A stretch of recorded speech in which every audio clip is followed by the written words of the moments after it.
அன்பு சொந்தங்களே, அன்பு உறவுகளே, எப்படி இருக்கீங்க? நல்லா இருக்கீங்களா?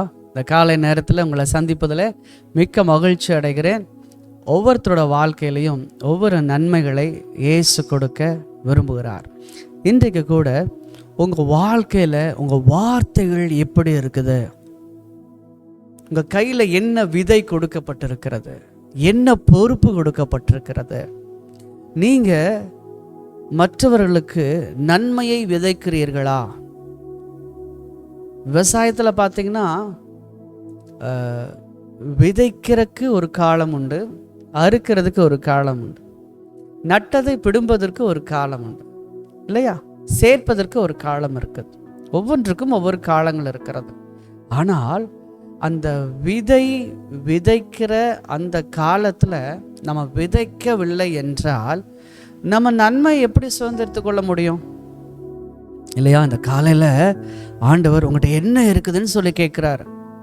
உங்கள்கிட்ட என்ன இருக்குது? ஆண்டவராக இயேசு கிறிஸ்து மலை பிரசங்கம் முடிச்சதுக்கு அப்புறம் பிலிப்பு கிட்ட இவங்களுக்கு ஆகாரத்தை கொடு அப்படின்னு சொல்லி கேட்குறாரு. ஆனால் பிலிப்பு தன்னிடத்துல பணம் இருக்குது. அந்த பணத்தை என்ன செய்யறாப்புல, ஆண்டவரே நம்ம சாப்பிட்றதுக்கு தான் பணம் இருக்குது, இவங்க எல்லாத்தையும் நீங்கள் அனுப்பிச்சிருங்க அப்படின்னு சொல்லி சொல்கிறோம். ஆனால் பொறுப்பு யாருக்கு கொடுக்கப்பட்டுச்சு? பிலிப்புவுக்கு. ஆனால் பக்கத்தில் அந்திரேயா என்கின்ற ஒரு சீஷன் இருக்கிறாப்புல, அவர் என்ன செய்கிறாப்புல, அந்த வார்த்தையை கேட்டு கீழ்ப்படிந்து என்ன செய்கிறாப்புல, தன்னால் இயன்றதை அவரால் முடியாட்டியும் அந்த கூட்டத்துக்குள்ள துளாவி ஒரு சின்ன பையன் 5 அப்பம் 2 மீனை வச்சிருக்கிறத பார்த்து அதை வாங்கிட்டு வந்து, ஆண்டவரே இதுதான் இருக்குது அப்படின்னு சொல்லி கொடுக்குறாப்புல. ஆண்டவர் 5 அப்போ 2 மீன் 5000 பேருக்கு எப்படி? புருஷர்களுக்கு கிட்டத்தட்ட நான் நினைக்கிற ஒரு 25,000 பேர் இருக்கலாம். 20,000 குறைந்தது ஒரு 20,000 பேர் இருக்கலாம். அவங்களுக்கு இந்த ஆகாரம் எப்படி பத்தும் இல்லையா? ஆனா இதுதான் இருக்குதுன்னு ஆண்டவர்கிட்ட கொடுக்குறாப்புல. ஆண்டவர் வந்து அதை பார்த்து பிலிப்புவுக்கு முன்னாடியே பிதாவை நோக்கி ஜெபித்து ஸ்தோத்தரித்து ஆசீர்வதித்து அவங்ககிட்ட பிட்டு கொடுக்கிறாரு. அந்த அப்பம் பழுகி பெருகிச்சு. மீதி 12 கூடைகள் எடுத்தார்கள். பாருங்க, இன்னைக்கு நம்முடைய வாழ்க்கையில உங்ககிட்ட என்ன இருக்குன்னு ஆண்டவர் கேட்கிறார்.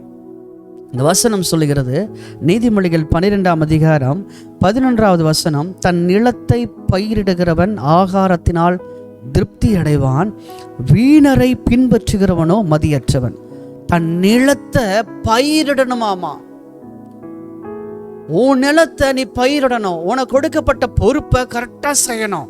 நீ விதைக்கணும். உன்கிட்ட இருக்கிற சொந்த பந்தங்கள்கிட்ட உன்னுடைய வார்த்தை நன்மையாக விதைக்கப்படுகிறதா? கனியுள்ள வார்த்தை நீ விதைக்கிறாயா? நீ நன்மை செஞ்சனா மேன்மை இல்லையோ? நன்மை செய்யாமல் இருந்தால் பாவம் உன் வாசப்படியிலே படுத்திருக்கும் என்று ஆண்டவர் சொல்றாரு. அப்ப நீ நன்மையை விதைக்கும் பொழுது கண்டிப்பா நன்மையை அறுவடை செய்வாய், திருப்தி அடைவாய். ஆகாரம் எதற்குங்க? ஜீவனோடு வாழ்வதற்கு. ஆகாரம் எதுக்கு? ஜீவனோடு வாழ்வதற்கு. அப்போ உன் ஜீவனத்துக்கு ஏதுவான நன்மை உனக்கு கிடைக்கும்.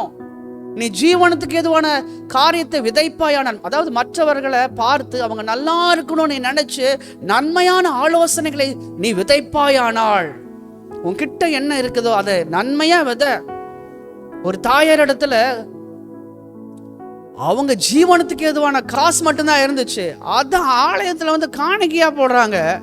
ஆண்டவர் சொல்றார், இயேசு கிறிஸ்து இவளுடைய காணிக்கை அங்கீகரிக்கப்பட்டது. இன்னைக்கு உங்களுக்கு உண்டான காரியத்தை நீங்க விதைக்கிறீங்களா? கொடுக்கிறீங்களா? ஆண்டவர் கொடுக்கிறீங்களா? நன்மையான காரியத்தை பேசுகிறீர்களா? உங்கள் சுற்றுப்புறம் என்கின்ற அந்த நிலத்துல நன்மையான காரியங்களை விதைக்கிறீர்களா? உங்கள்கிட்ட இருக்குதோ இல்லையோ, ஆசீர்வதிங்க. நீங்க ஆசீர்வதித்தா அவர்களும் உங்களை ஆசீர்வதிப்பார். நீங்க சபிச்சீங்கன்னா அது உங்களுக்கு ஆப்போசிட்டா வரும். இன்னைக்கு காலையில் ஆண்டவர் உங்களை பார்த்து சொல்றாரு, நீ ஆசீர்வாதமா இருப்ப. நீ விதைச்சினா கண்டிப்பா உன் நிலத்துல ஆகாரத்தினால திருப்தி அடைவாய். மதியற்றவங்களோட ஆலோசனை கேட்காதீங்க, வீணரை பின்பற்றாதீங்க என்று, மதியற்றவனா இருக்காதீங்க என்று வேதம் சொல்லுகிறது. நல்ல ஞானமா இருங்க, ஞானமா பேசுங்க. உங்களுக்குரியதை தக்க வச்சுக்கொள்ளுங்க. தன்னுடைய ஸ்தானத்தை விட்டு அலைகிறவன் அலைந்து திரிகிற குருவிக்கு சமமா இருக்கிறானாமா. உங்க ஸ்தானம் என்ன, உங்க மதிப்பு என்ன, உங்ககிட்ட என்ன கொடுக்கப்பட்டிருக்குது, நீங்க அதை விதைங்க. நிச்சயமாய் ஆகாரத்தால் திருப்தி அடைவீங்க. கர்த்தர் உங்களை ஆசீர்வதிப்பார். God bless you. God be with you. நாளை சந்திப்போம்.